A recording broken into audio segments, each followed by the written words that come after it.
RSSന്റെ അടിസ്ഥാന ആശയം എന്താണ്? RSSന്റെ അടിസ്ഥാന ആശയം എന്ന് പറഞ്ഞാൽ RSS എന്ന് പറഞ്ഞാൽ രാഷ്ട്രീയ സ്വയം സേവാ സംഘം എന്നാണ്. എല്ലാ ശാഖയിലേക്കും മുസ്ലിമിന് വരെ പ്രവേശനം. കാര്യാലയം അതിന്റെ ഉദ്ദേശം ഒക്കെ തന്നെയാണ്. കാര്യാലയത്തിലേക്ക് പോവാം. 5 കൊല്ലം BJP പ്രവർത്തിച്ച സുബൈർ ബാബു ഇപ്പോഴും BJP ഡിഫെൻഡ് ചെയ്യുന്ന സമയത്തും പറയാണ് മുസ്ലിങ്ങൾക്ക് അവിടെ പ്രശ്നങ്ങളുണ്ട്.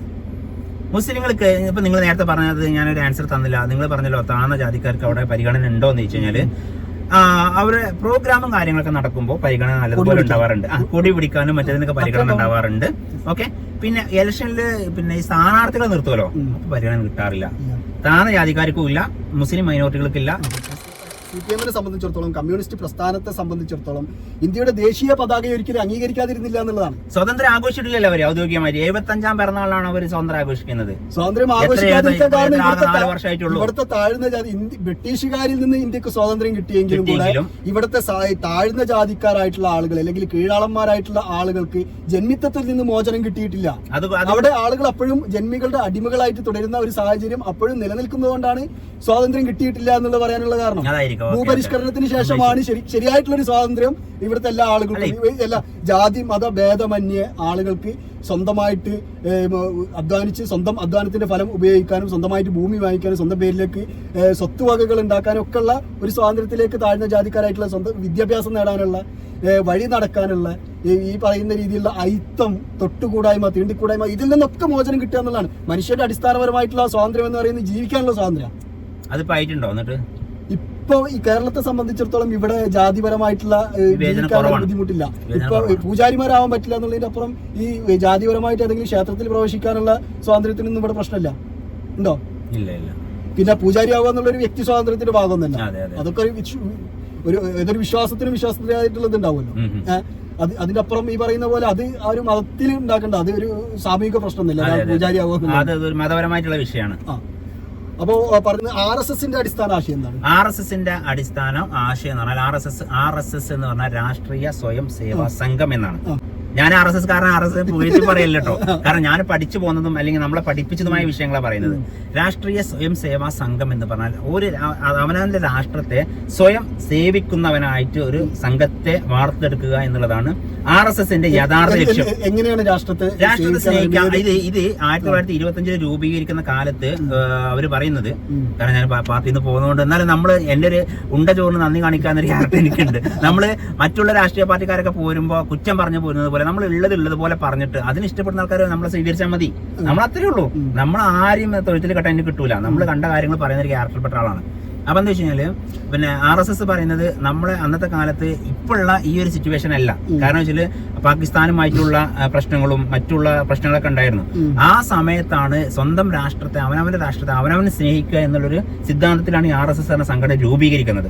പക്ഷെ അത് മറ്റു എതിർ രാഷ്ട്രീയ പാർട്ടിക്കാർ പല രീതിയിലും അതിന് വ്യാഖ്യാനിച്ചു എന്നുള്ളതാണ് സത്യം. രാജ്യത്തെ എങ്ങനെ സ്നേഹിക്കാം? സ്വന്തം രാഷ്ട്രത്തെ സ്വയം സ്നേഹിക്കുക.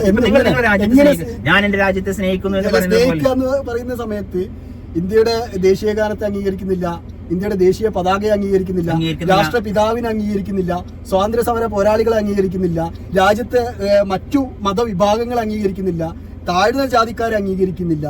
ഇതൊക്കെ ഒരു വിഭാഗം നിങ്ങൾ പറയുമ്പോ ഇപ്പോഴും RSSന്റെ പ്രധാന കാര്യാലയത്തിലേക്ക് താഴ്ന്ന ജാതിക്കാരായിട്ടുള്ള ആളുകൾക്ക് പ്രവേശനം. ഇപ്പൊ അതൊക്കെ ഞാൻ പറഞ്ഞുതരാം. ഇപ്പൊ അങ്ങനെ നോക്കുകയാണെങ്കിൽ ഇടാത്ത ആളുകൾ നിങ്ങളിപ്പോ ഒരു വർഷം പറഞ്ഞു ഇതേ സിസ്റ്റം തന്നെയാണ് CPM-ലും ഇതേ സിസ്റ്റം ഉണ്ട്.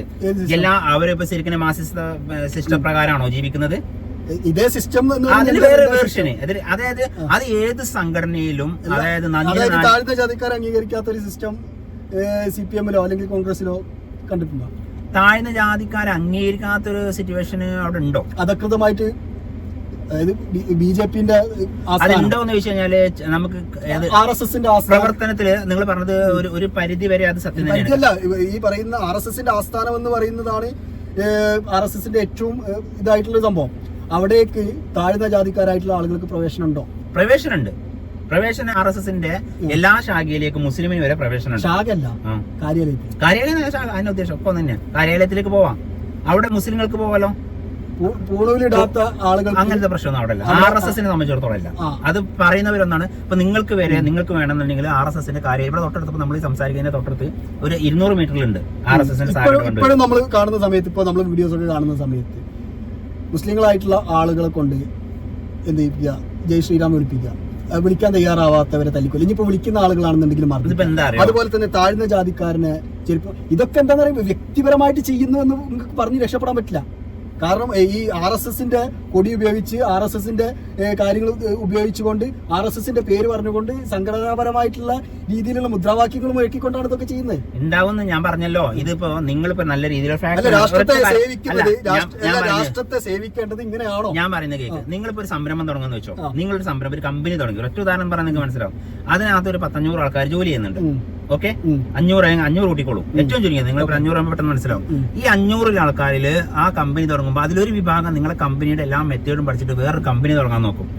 മറ്റുള്ളൊരു വിഭാഗം എതിർ പാർട്ടിയിൽപ്പെട്ട അല്ലെങ്കിൽ എതിർ കമ്പനിക്കാർ നിങ്ങളെ കമ്പനിയെ തകർക്കാൻ നോക്കുന്ന ഒരു വിഭാഗം അവിടെ ഉണ്ടാവും. അപ്പൊ 2 വിഭാഗമായി.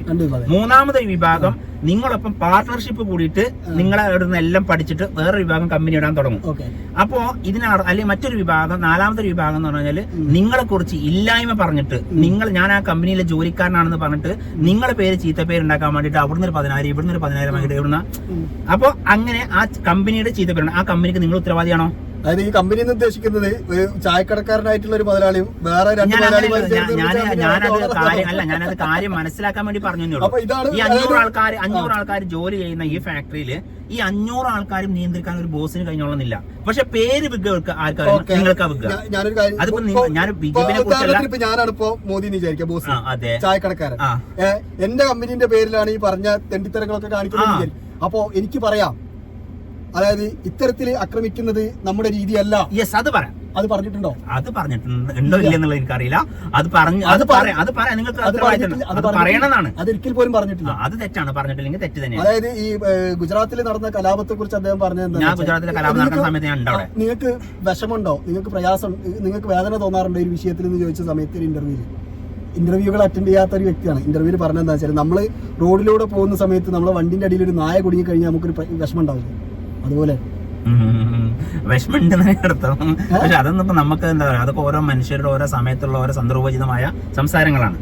പക്ഷെ അതിനുശേഷം ഇന്റർവ്യൂവിൽ പങ്കെടുക്കാത്തത് ഇതുകൊണ്ടാണ്. ഈ ആശയപരമായിട്ട് സംവദിക്കാൻ സാധ്യമല്ല എന്നുള്ളത് ഒരിക്കലും ന്യായീകരിക്കാൻ. ബിജെപിയിൽ പ്രവർത്തിച്ച സുബൈർ ബാബു ഇപ്പോഴും ബിജെപിനെ ഡിഫെൻഡ് ചെയ്യുന്ന സമയത്തും പറയാണ് മുസ്ലിങ്ങൾക്ക് അവിടെ പ്രശ്നങ്ങളുണ്ട്. മുസ്ലിങ്ങൾക്ക് ഇപ്പൊ നിങ്ങൾ നേരത്തെ പറഞ്ഞത് ഞാനൊരു ആൻസർ തന്നില്ല. നിങ്ങൾ പറഞ്ഞല്ലോ താഴ്ന്ന ജാതിക്കാർക്ക് അവിടെ പരിഗണന ഉണ്ടോ എന്ന് ചോദിച്ചു കഴിഞ്ഞാല് അവരുടെ പ്രോഗ്രാമും കാര്യങ്ങളൊക്കെ നടക്കുമ്പോൾ പരിഗണന നല്ലതുപോലെ ഉണ്ടാവാറുണ്ട്. കൊടി പിടിക്കാനും മറ്റേതിനൊക്കെ പരിഗണന ഉണ്ടാവാറുണ്ട്. ഓക്കെ, പിന്നെ ഇലക്ഷനിൽ പിന്നെ ഈ സ്ഥാനാർത്ഥികളെ നിർത്തുമല്ലോ, അപ്പൊ പരിഗണന കിട്ടാറില്ല. താഴ്ന്ന ജാതിക്കാർക്കും ഇല്ല, മുസ്ലിം മൈനോറിറ്റികൾക്കില്ല, ക്രിസ്ത്യൻ മൈനോറിറ്റികൾക്കില്ല. ഇപ്പൊ അതിന് ഉദാഹരണം എന്റെ വണ്ടൂർ പഞ്ചായത്തിൽ തന്നെ അതിനൊരു ഉദാഹരണമാണ്. ഒരൊറ്റ ഇവിടെ 24 വാർഡുണ്ട് വണ്ടൂർ പഞ്ചായത്തിൽ. ആ വണ്ടൂർ സംവരണ വാർഡുകളിലില്ല. സംവരണ വാർഡുണ്ട്, എല്ലാം ഉണ്ട്. 24 വാർഡില് 17 വാർഡിൽ ഇവർ സ്ഥാനാർത്ഥികളെ നിർത്തിയിട്ടുള്ളൂ. അതിനകത്ത് ഒരു മുസ്ലിമാനോ ഒരു ക്രിസ്ത്യാനിയോ ഇല്ല. ആളില്ലായിട്ടല്ല, ഇഷ്ടം പോലെ ഉണ്ട് ഇവിടെ, കൊടുത്തിട്ടില്ല. വാർഡുകളിൽ SC/ST നിർത്തിയിട്ടുണ്ടോ? അതിന് കുറെ അവർക്ക് ഇഷ്ടപ്പെട്ട ആൾക്കാരെ മാത്രം നിർത്തി. കാരണം 7 വാർഡിൽ ആളെ നിർത്തിയിട്ടേ ഇല്ലാന്ന്. 7 വാർഡിൽ ആളില്ലായിട്ടല്ല, അവർ നിർത്തൂല. അപ്പൊ ഞാൻ ഇതുമായി ബന്ധപ്പെട്ട് അവിടുത്തെ രാഷ്ട്രീയ മണ്ഡലത്തിന്റെ ആളോട് ചോദിച്ചു, അല്ല നിങ്ങൾ എന്താണ് ഇവിടെ ബാക്കിയിൽ 7 വാർഡിലേക്ക് നിർത്തിക്കൂടെയില്ലേ, ആളില്ലായിട്ട്. അപ്പൊ ഞാൻ കുറച്ച് ആൾക്കാരെ പേര് പറഞ്ഞു. അപ്പൊ ആ ആൾക്കാരെ നിർത്തണ്ട എന്നുള്ളതാണ് പാർട്ടിയുടെ തീരുമാനം എന്ന് പറഞ്ഞു. അപ്പൊ എന്താ വെച്ചാല് മുസ്ലിങ്ങൾക്കും ക്രൈസ്തവർക്കും പൊതുവെ, അത് മലപ്പുറം ജില്ലയിൽ എനിക്ക് തോന്നുന്നു, പക്ഷേ മലപ്പുറം ജില്ലയിൽ എല്ലായിടത്തും ഇല്ല കേട്ടോ. ചില ഭാഗങ്ങളിൽ മുസ്ലിം മൈനോറിറ്റികൾക്ക് ഇഷ്ടംപോലെ ചാൻസ് കൊടുത്തിട്ടുണ്ട്. എന്നാൽ തൃശ്ശൂർ പോലുള്ള ജില്ലകളിൽ മുസ്ലിം സ്ഥാനാർത്ഥി ജയിക്കുകയും ചെയ്തിട്ടുണ്ട്. അപ്പൊ നമ്മൾ അങ്ങനെ വിവേചനം ഉണ്ടോ വെച്ച് കഴിഞ്ഞാൽ ചില ഭാഗങ്ങളിൽ ഉണ്ടെന്നേ പറയാൻ പറ്റുള്ളൂ. പിന്നെ നമ്മളിപ്പോ കാണുന്നത് ബിജെപിന്റെ സംസ്ഥാന നേതൃത്വങ്ങളിലേക്ക് അതായത് ഷോക്കേസിന് വേണ്ടിയിട്ട് പലപ്പോഴും ചില മുസ്ലിങ്ങളായിട്ടുള്ള ആളുകളെയും ക്രിസ്ത്യാനികളായിട്ടുള്ള ആളുകളെയൊക്കെ സംസ്ഥാന ജില്ലാ നേതൃത്വങ്ങളിലേക്കൊക്കെ വെക്കാറുണ്ട്, കാണിക്കാൻ വേണ്ടി. അല്ലാതെ വലിയ അധികാരോ കാര്യങ്ങളൊന്നും കൊടുക്കില്ല. അവിടെ പോലും ഒരു താഴ്ന്ന ജാതിയിൽപ്പെട്ട ആളുകൾക്ക് അങ്ങനെയുള്ള ഇതിലേക്കൊന്നും കൊടുക്കാറില്ല.